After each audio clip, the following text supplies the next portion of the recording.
جیسے ہی کھایا آپ کو احساس ہوا کہ میں نے کیوں کھا لیا، اس کا مالک کون ہے، آپ کو احساس ہوا تو آپ جو ہے اس کی تلاش میں نکل گئے، آپ مالک کے تلاش میں نکل گئے، دریا کے کنارے جاتے رہے، لوگوں سے پوچھتے کہ یہاں پر کوئی سیب کا باغ ہے کیا، لوگوں سے پوچھتے گئے، پھر ایک جگہ پر دیکھا کہ ایک عالیشان عمارت ہے، عالیشان بہترین بلڈنگ ہے، وہاں پر دیکھا کہ ایک باغ لگا ہوا ہے، ایک باغیچہ ہے، گارڈن ہے، جس میں ایک سیب ہے جو اس کی جو ڈالیاں ہیں، اس کی برانچز ہیں، اس کی ٹہنیاں ہیں، وہ سمندر سے لگ رہی ہیں، وہ سیب جھک کر اس میں سمندر سے لگ کر ٹوٹ رہا ہے، تو آپ سمجھ گئے کہ اسی باغ کے مالک کا یہ سیب ہے۔ تو لوگوں سے پتا چلا کہ یہ باغ کا مالک کون ہے، تو لوگوں نے بتایا کہ عبداللہ صومعی رضی اللہ عنہ رحمۃ اللہ علیہ ہیں، تو آپ جا کر وہاں پر معافی مانگنے لگے۔ آج ہم ایسا زمانہ ہے، لوگ جو ہے یہاں پر غوث پاک کے والد ماجد آپ کے ابا جان جب دھوپ کی شدت ہے اور پتا بھی نہیں سمندر میں بہتا ہوا آ رہا ہے سیب، یہ پتا بھی ہے آپ اس وقت پر کھانا یا اپنی جان بچانے کے لیے چیز کھانا جائز تھا، بلکہ ضروری تھا، ان کے لیے واجب تھا۔ جب کسی کو ایک مسئلہ بتاتا ہوں، جب کسی کو ایسی جگہ پر چلا جائے وہاں پر کوئی کھانے کے لیے کھانا نہیں ہے، پینے کے لیے پانی نہیں ہے، اگر وہ کھائے گا پیے گا نہیں تو مر جائے گا۔ آپ کو ایک جگہ دکھ رہی ہے، وہاں پر صرف ایک نصرانی ہے، وہ کہ جا کے پوچھتے ہیں کہ پانی دیجیے، تو وہ کہتا ہے کہ پانی نہیں ہے، صرف شراب ہے، پیتے ہو تو پیو نہیں تو جاؤ۔ تو اب اگر وہ نہیں پیے گا تو مر جائے گا، تو اتنا پینا جو ہے شریعت نے واجب کیا جس سے جان بچ جائے، اگر نہیں پیے گا تو وہ مر جائے گا تو گناہگار ہو جائے گا، تو اتنا پینا جو ہے اس کے لیے واجب تھا۔ اسی طرح غوث پاک کے والد کو اتنی بھوک تھی، اگر نہیں کھاتے تو ان کی جان غائب ہونے کا خدشہ تھا، تو اس لیے واجب تھا کہ وہ جو کھا لے اور اپنی جان بچائے، اس لیے انہوں نے کھایا۔ لیکن پھر احساس ہوا انہیں کہ یہ کس کا مال ہے، کہ مالک کون ہے، تو مالک کے تلاش میں نکل گئے۔ آج ہم ہیں، ہمارا کردار کیا ہے؟ ہمارا کردار یہ ہے کہ ہم جو ہے لوگوں کا قرضہ کھا جاتے ہیں، لوگوں کا قرض کھا کر پیسہ کھا کر بیٹھ جاتے ہیں، ڈکا لیتے بھی نہیں، اور جو ہے پیسہ ہاتھ سے نکل جاتا، لوگ جو ہے پوچھتے رہ جاتے ہیں کہ مجھے پیسہ دے دو، پیسہ دے دو، نہیں واپس کرتے ہیں، لوگوں کی جائیداد کھا کر بیٹھ جاتے ہیں، ہم لوگوں کے جو ہے وراثت کا مال کھا کر بیٹھ جاتے ہیں، بہنوں کو بہنوں کا حصہ نہیں دیتے، بیٹیوں کو بیٹیوں کا حصہ نہیں دیتے، کیا ہے کہ بیٹے کے لیے سب کچھ ہم نے اس کی شادی میں کر دیا، ہم نے اس کی شادی میں اتنے لاکھ کا خرچہ کیا، اتنا زیور یہ سب ہو گیا۔ نہیں، تمہیں یہ شریعت نے تمہیں کبھی نہیں کہا کہ بیٹی کی شادی میں اتنا خرچ کرو، اتنا زیور دو، کبھی شریعت نے نہیں کہا تمہیں۔ شریعت نے یہ کہا کہ مرنے کے بعد جو ورثہ بٹے گا تو بیٹے کے لیے 2 حصے، بیٹی کے لیے 1 حصہ ضرور بٹے گا، اگر تم نہیں دے رہے ہو تو تم ظالم ہو۔ حضور اکرم نور مجسم صلی اللہ علیہ وسلم فرماتے ہیں ظلم 3 طرح کے ہوتے ہیں، ظلم 3 طرح کے ہوتے ہیں۔ ایک ظلم ہے جسے اللہ کبھی معاف نہیں کرتا، ایک ظلم ہے اسے معاف کر دیتا ہے، ایک ظلم ہے جسے اللہ چھوڑتا نہیں، ایک ظلم ہے جسے اللہ کبھی معاف نہیں کرتا۔ وہ کیا ہے؟ حضور فرماتے ہیں وہ ہے ظلم شرک ہے، شرک کوئی کرے گا تو اللہ کبھی معاف نہیں کرے گا۔ دوسرا ظلم ہے جو کرنے سے اللہ معاف کر دیتا ہے، یعنی کوئی بندہ اللہ کے نافرمانی کر رہا ہے، نے کبھی نماز چھوڑ دیا یا گناہ کر لیا، لیکن سچی توبہ کر لے گا اللہ معاف کر دے گا۔ ایک ظلم ہے جسے اللہ چھوڑتا نہیں جب تک کہ وہ شخص معاف نہیں کرے، وہ ہے حقوق العباد، بندوں کا حق۔ اگر کوئی بندوں کا حق کھا جاتا ہے تو اللہ اسے معاف نہیں کرتا جب تک کہ وہ بندہ اسے معاف نہیں کرتے۔ حضور صلی اللہ علیہ وسلم فرماتے ہیں اتقوا الظلم فإن الظلم ظلمات یوم القیامہ، ظلم سے بچو، بے شک ظلم قیامت کے دن اندھیریاں ہوں گی۔ آج ہم لوگ ظلم کر رہے ہیں اور ہمیں اس کا خبر نہیں، ہم اچھے بن کر بیٹھے ہیں۔ ایسا ہم اگر ایسا رہیں گے تو بچے کیسے نیک بنیں گے؟ تو غوث پاک کے والد ماجد حضرت عبداللہ صومعی رحمۃ اللہ علیہ کے پاس جاتے ہیں اور کہتے ہیں کہ مجھے میں ایسا جو ہے بھوک سے بہت تڑپ رہا تھا، تو مجھے دریا میں سیب آتا ہوا ملا تو میں نے کھا لیا، مجھے معاف کر دیجیے۔ تو آپ بہت بڑے ولی تھے حضرت عبداللہ صومعی، آپ کسی کے لیے دعا کریں تو دعا قبول ہو جاتی فوراً، اور آپ کسی سے خوش ہو جاتے اللہ اسے انعام و اکرام عطا فرماتا، آپ کسی سے ناراض ہو جاتے تو اللہ اسے ہلاک کر دیتا. اس طرح کے بزرگ تھے. تو اللہ تعالیٰ تو عبداللہ سومئی رحمۃ اللہ علیہ کے پاس کہنے لگے کہ میں ایسا کھا لیا تو مجھے معاف کر دیں. آپ سمجھتے ہیں کہ یہ بہت بڑا اللہ کا ولی ہے، اس لیے آپ نے کہا کہ ایک شرط پہ معاف کروں گا کہ تم 12 سال میری خدمت کرو. کتنے سال؟ 12 سال.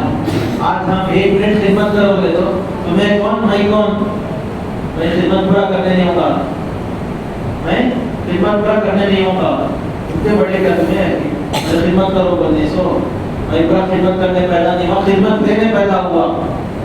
غوث پاک کے والد ماجد جبکہ ان کا واجب تھا کھانا، تو انہوں نے کہا 12 سال تک راضی ہو گئے. 12 سال انہوں نے خدمت کی. 12 سال کے بعد آ کر اجازت پوچھی کہ اب میں نکلوں گا، مجھے معاف کر دیے گا. آپ نے کہا کہ ایک اور کام کرو، اس کے بعد تو میں معاف کر دوں گا. میری ایک بیٹی ہے، وہ آنکھوں سے اندھی ہے، کانوں سے بہری ہے، زبان سے گونگی ہے، ہاتھوں سے ڈولی ہے اور پیروں سے لگڑی ہے. اس سے تم شادی کرنا ہے اور 2 سال اس کے ساتھ رہنا، اس کے بعد تم چلے جاؤ جہاں جانا چاہتے جاؤ، تمہاری مرضی. آج کوئی بولے کہ شادی کرو گے تو کوئی سنے گا؟ مطلب تمہیں پہلے شادی کر لو، تمہیں شادی کر لو، مجھے بولتے نہیں. تو حضرت عبداللہ، حضرت غوث پاک کے والد ماجد ابو موسیٰ جنگی دوست، موسیٰ جنگی دوست رحمۃ اللہ علیہ، اس کے لیے بھی ہاں کر دی، اس کے لیے بھی ہاں کر دی. شادی ہو گئی. جب آپ کے سامنے آپ کی دلہن آئی، آپ کے سامنے آپ کی زوجہ محترمہ آئے تو دیکھا کہ حسن و جمال کے پیکر ہیں. آنکھیں صحیح سلامت، آنکھیں اچھے ہیں، ہاتھ اچھے ہیں، پیر اچھے ہیں، اچھے سے سنائی دے رہا ہے، بول رہے ہیں، سب کچھ اچھے ہیں. تو آپ وہاں سے فوراً نکل گئے. مطلب یہ میری بیوی نہیں ہے، یہ میری بیوی نہیں ہے. جا کر پوچھنے لگے کہ آپ نے تو کہا تھا کہ بیوی آپ کی لڑکی جو ہے اندھی ہے، بہری ہے، گونگی ہے، ڈولی ہے، لگڑی ہے، لیکن وہاں تو اچھی خاصی ہے. تو انہوں نے کہا کہ جس کو تم نے سامنے پایا وہی تمہاری بیوی ہے. تو جو میں نے یہ کہا کہ میری بیٹی آنکھ سے اندھی ہے، زبان سے گونگی ہے، کانوں سے بہری ہے اور ہاتھوں سے ڈولی ہے، پیروں سے لگڑی ہے، اس کا مطلب یہ ہے کہ میری بیٹی نے کبھی برائی کو نہیں دیکھا، میری بیٹی نے کبھی غیبت، چغلی، گالی گلوچ کبھی نہیں کی، کسی کی برائی نہیں کی، نہ کسی کی برائی اس نے سنی، غیبت سنی ہے، نہ اس نے کوئی کام جو ہے برا کام کیا ہاتھوں سے، نہ برے جگہ پر اس نے چل کر گئی، وہ چل کر گئی. تو میری بیٹی کی کوالٹی سے آج ہم اپنے دعوے کے ساتھ یہ کہہ سکتے ہیں کہ ہماری بیٹی ایسی ہے، ہماری بیٹی ایسی ہے. ہم نہیں کہہ سکتے یہ دعوے کے ساتھ، ہم نہیں کہہ سکتے. آج سب سے پہلے بچے بڑے ہوتے ہیں، چھوٹے رہتے موبائل ہاتھ میں دے دیتے ہیں. بچوں کو جو ہے جسے چاہیں فون پر بات کریں، ان کے لیے جو ہے اجازت ہے. ہمیں ان پر جو ہے نگرانی نہیں کر رہے ہیں، بلکہ حدیث شریف میں آیا ہے کلکم راع وکلکم مسئول عن رعیتہ. تم سب جو ہے نگہبان ہو، تم اپنے ماتحت کے بارے میں تم سے سوال ہوگا. آج ہم اپنے بچوں پر جو ہے نگرانی نہیں کرتے. وہ بچے جو ہے کپڑے جینس پینٹ پہن رہے ہیں، ٹی شرٹ پہن رہے ہیں، لڑکیاں پہن رہے ہیں، چھوٹے چھوٹے کپڑے پہن رہے ہیں، ہمیں کوئی فکر نہیں ہوتا. حضور اکرم نور مجسم صلی اللہ علیہ وسلم فرماتے ہیں رب نسائی قاسیات عاریات مائلات ممیلات لا يدخلن الجنة ولا يجدن ريحها.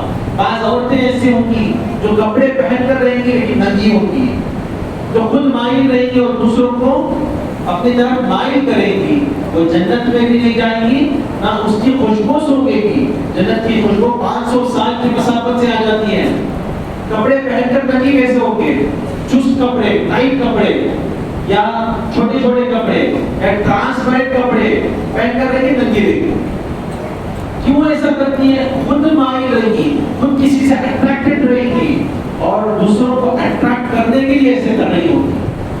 یہ جنت میں جائیں گے. آج ہم جو اپنے بچوں کو لے کر دے رہے ہیں، ہمیں کوئی فکر نہیں ہے. بچوں کو کام پر، جاب پر بھیج رہے ہیں،